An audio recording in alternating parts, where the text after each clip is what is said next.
Speed. Mark. Be on me, Mark!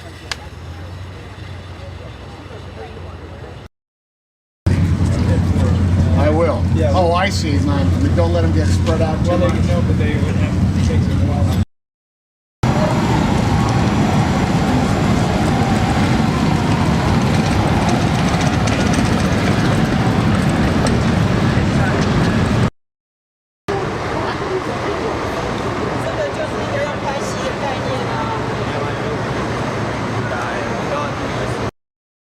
Sully.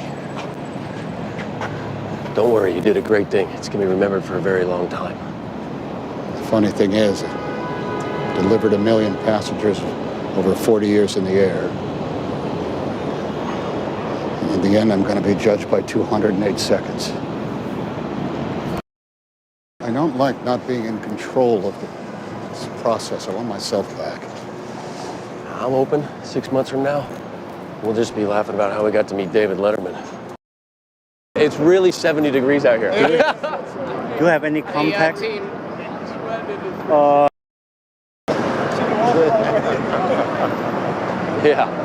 All right. If the mayor wants to say hello, he can come down here. We're still working. So I'll assemble a count for you. Jeff, I need a count. I need a count. From the banks of the Hudson River, I'm Katie Couric. No glasses?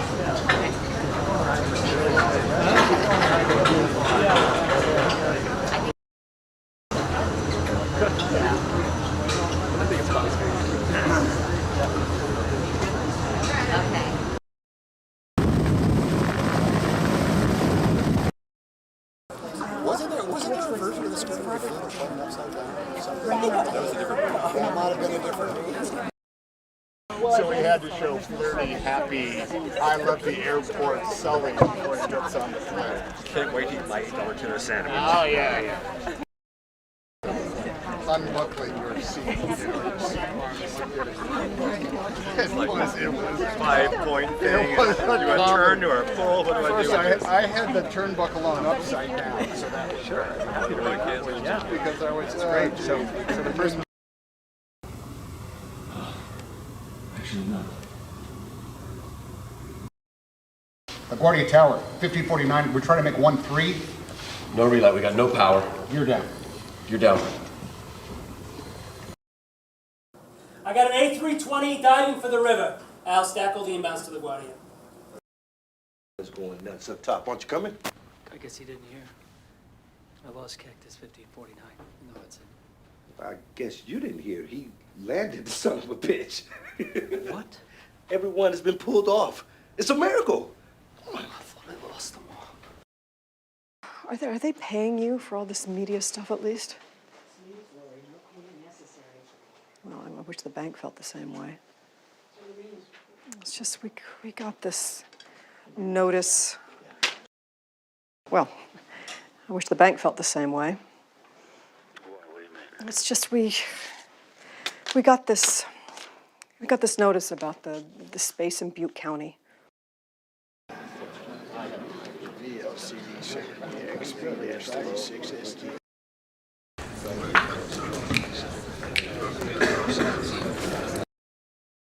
But you're not working anything else.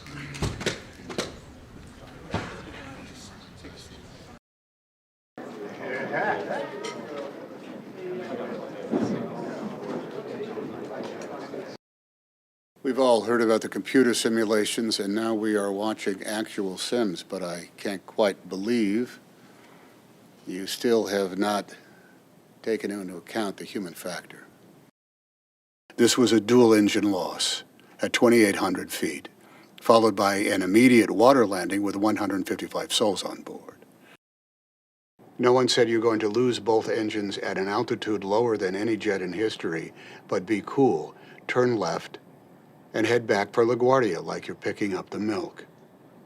This was dual engine loss at 2,800 feet, followed by immediate water landing with 155 souls on board. No one has ever trained for an incident like that.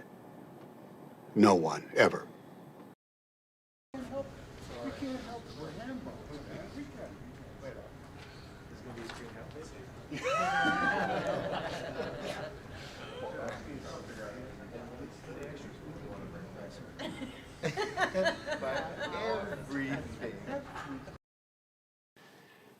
This wasn't a video game. It was life and death. Sully's right. That's worth a few seconds. Now that we've seen what could have happened, can we listen to what actually did?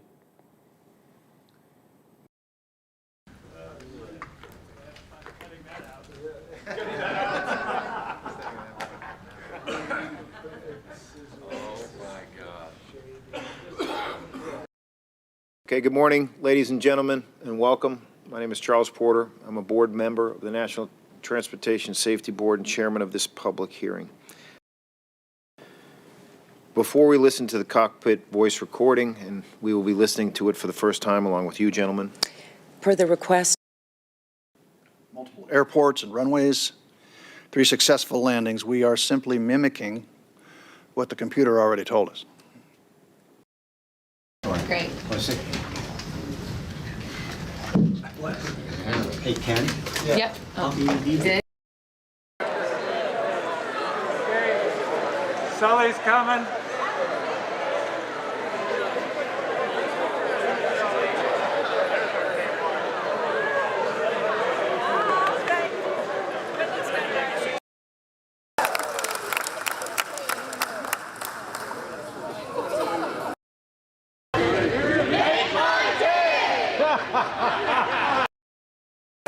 Thank you, everyone. Thank you. Thank you. We can all go home, maybe.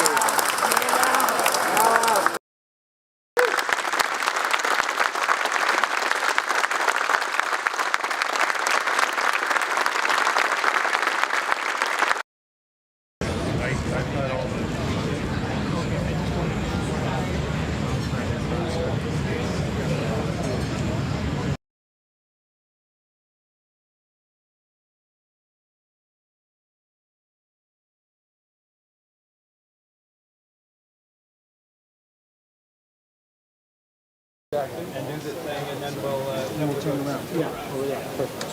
Good. All right. So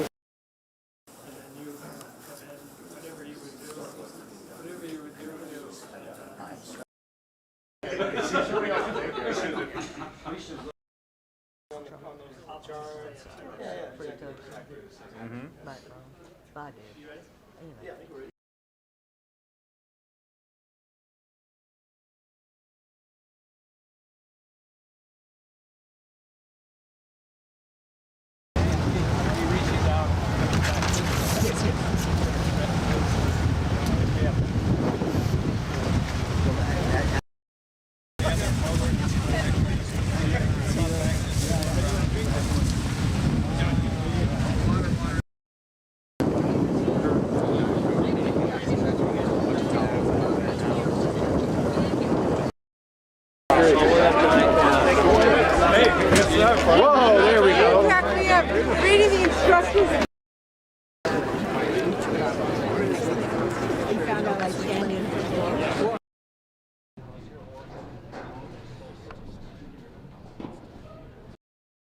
I didn't know. Roger.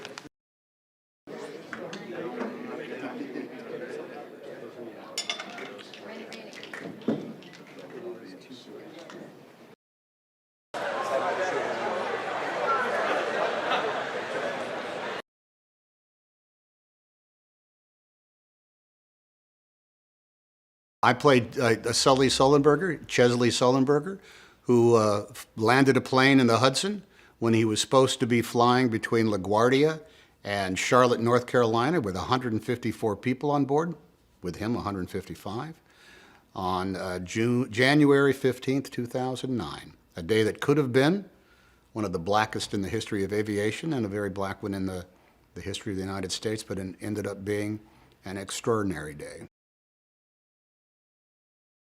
His heroic act, I think, was that place where he stepped outside of himself, was to follow his instincts as opposed to the steps in the book.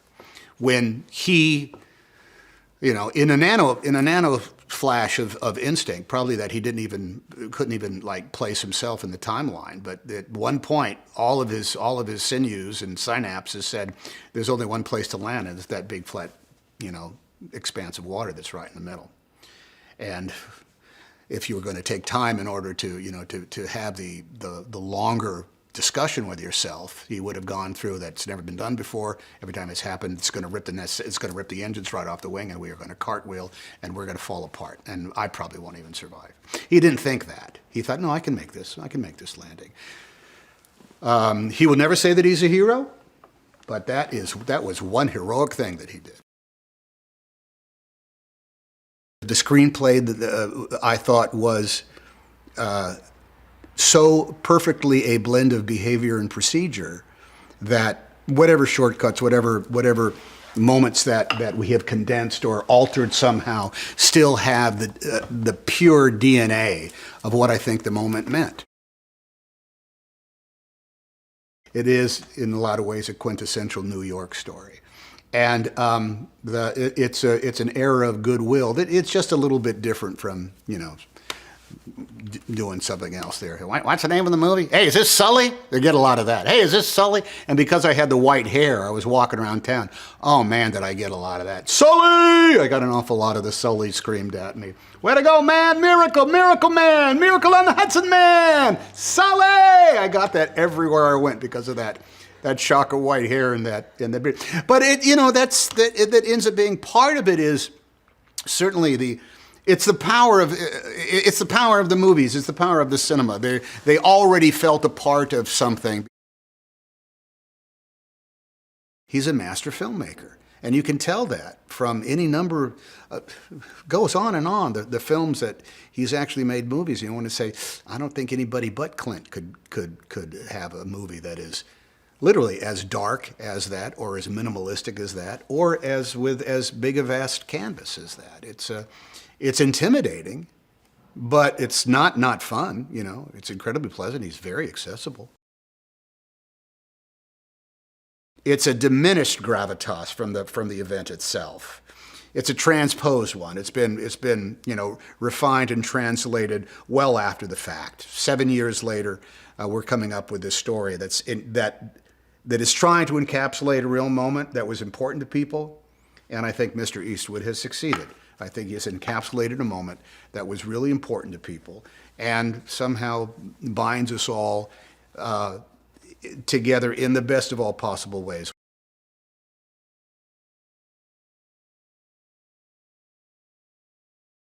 I play Jeff Skiles, who is the co-pilot on Flight Cactus 1549. So I'm in the right-hand seat, and it's actually, we're flying on an Airbus A320, and I've just done my training on this particular airplane. It's my first time ever flying the plane, and I have the controls. And then obviously Captain Sullenberger, Tom Hanks, is next to me, and we get into a little bit of trouble. I was very affected by it. It was very emotional. I thought they structured it beautifully because, from the time they took off to the time they hit the birds was 3.5 minutes. So how are you going to make a film of that? And they managed to build tension and weave a beautiful story into it, both a humanitarian story and a story of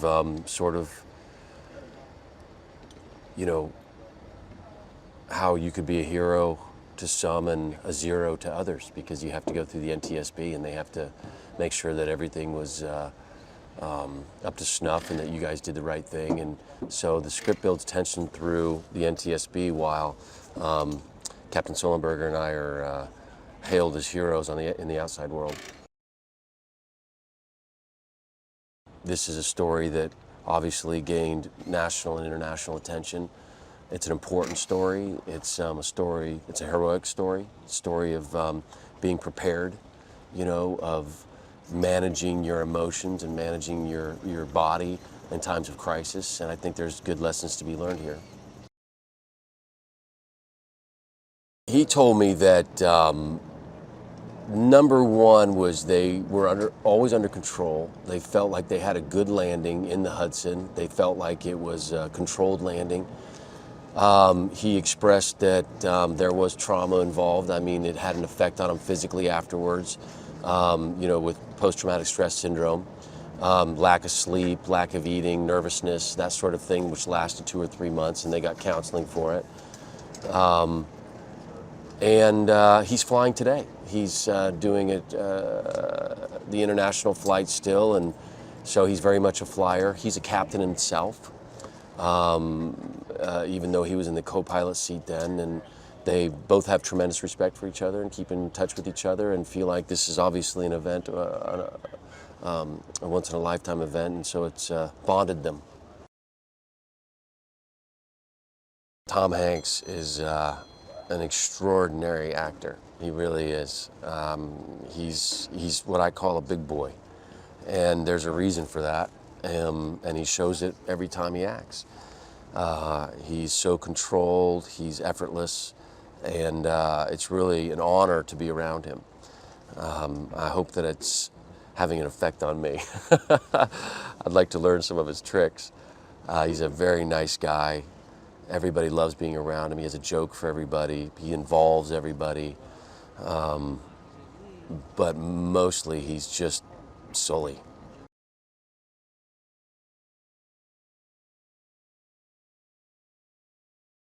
It was a day like 10,000 other days I'd had. I'd been an airline pilot for almost 30 years. And as an airline pilot, we worked very hard to plan, to anticipate, to have alternatives for every course of action. We worked hard never to be surprised by anything. And then we were suddenly confronted with the challenge of a lifetime. And it happened 100 seconds after takeoff. So we had, just as it turned out, 208 seconds from the time we hit the flock of Canada geese. The engines were damaged and we lost thrust in both engines until we were in the Hudson River. And that was the best place to go. That was the least bad option. There was nowhere else in the entire New York metropolitan area that was long enough, wide enough, smooth enough to land an airliner. We couldn't make it to a runway. So I was very glad that we had that option. And that, of course, was a life-changing event for everyone on the airplane and their families. I remember vividly my first 3 thoughts. My first thought was, this can't be happening. It's disbelief. After so many years of routine airline flying, to suddenly be confronted with this dire emergency was shocking. And that was followed immediately by, this doesn't happen to me. In other words, almost every flight I've had has been completely routine and unremarkable in every way. And then my third thought was more of a realization that unlike every other flight I'd had at that point for 42 years, for 20,000 hours in the air, this flight would probably not end on a runway with the aircraft undamaged. And I was okay with that, as long as I could still solve the problem. And I was confident that I could find a way to solve all the problems until they'd finally all been solved, even though we had never specifically anticipated or trained for this event. Even though in our flight simulators at the airline, it's not possible to practice a water landing. They aren't programmed to be able to do it. The only training we'd ever gotten for a water landing was a theoretical classroom discussion. Meeting them and spending time with them and their family members during their reunions absolutely made real what in abstract I knew. It's amazing how many people are connected to the 155 people on the airplane. How many sons, daughters, wives, husbands, relatives, parents are involved. How much was saved. Had even one person not survived, it would have changed the nature of the event for me entirely. My definition of success was absolute, it was complete. And so I'm very, very grateful of what we achieved that day. He was a nice guy and easy to be around. And it was a very casual series of conversations over a number of hours. He had read the book, he liked the script, and he and I talked in some detail about what I was thinking and feeling and what my hopes for the movie were. And I told him I was very gratified that it was in such good hands and that so many people were working so hard to get it right.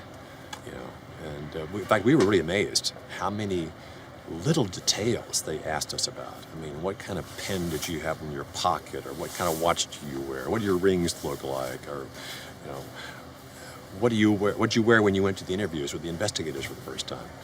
And they said, well, we have to have it be some way, so it might as well be the way it was. And that's been their attitude with everything. So I think it's going to look really good on screen.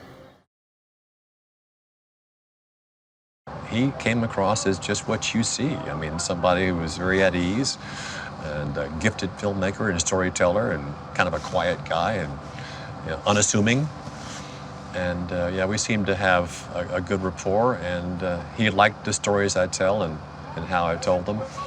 And he seemed to think that there was something there and really liked the script. And was really impressed with what Todd had done to bring to life this whole story, especially in the aftermath of the NTSB investigation, which is a big part of the story that people don't know. I know that he told me that when he first was handed the script, his first thought was, well, who's the antagonist? And then it became clear who the antagonist was, or what it was.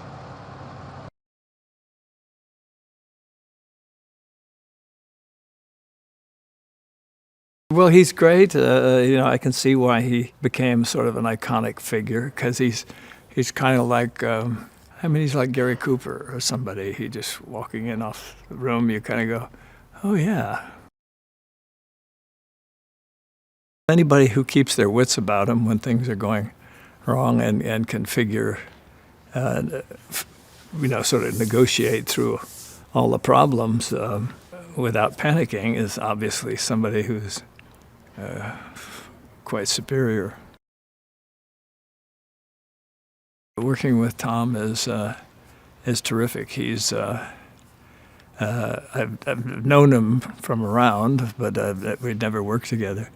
But he's sort of a consummate pro. He's done a lot of films and a lot of experience, so it's kind of an effortless deal.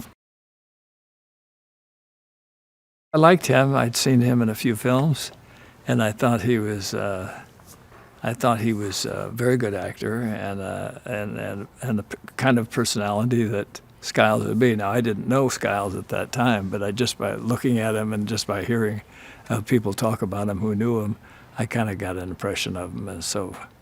And then when Aaron met everybody, he kind of fit right in.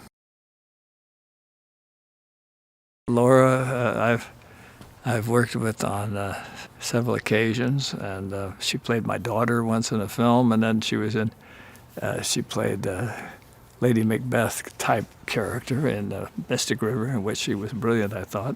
So it was fun having her back. There's a certain camaraderie in knowing that you were on a near miss. There's something about a near miss like that. It makes you appreciate life as you have it. Because you think you look at some of the footage on other planes trying similar things, and that didn't work out. Sometimes it's kind of overwhelming visually. Hi, Vale here. Now, keeping with the drama and knowing everyone loves a good drama, here are the top 10 drama movies of all time according to Rotten Tomatoes. Coming in at number 10 is Rear Window from 1954, starring James Stewart and Grace Kelly. At number 9 is 2013's Gravity, starring Sandra Bullock and George Clooney. Number 8 is Roman Polanski's Repulsion. Jean Renoir's Grand Illusion is at number 7, and Richard Linklater's award-winning Boyhood comes in at number 6. Humphrey Bogart and Ingrid Bergman's Casablanca is number 5, while Fritz Lang's Metropolis is at number 4. Number 3 is Francis Ford Coppola's Godfather, and number 2 is All About Eve, starring Bette Davis. And topping off the list at number 1 is... wait for it, do you really want to know? Okay, number 1 is Orson Welles' Citizen Kane. Okay, so do you agree with this list? What would be your top 10? Let me know in the comments below, and remember to subscribe to our channel for all the latest trailer releases. Bye!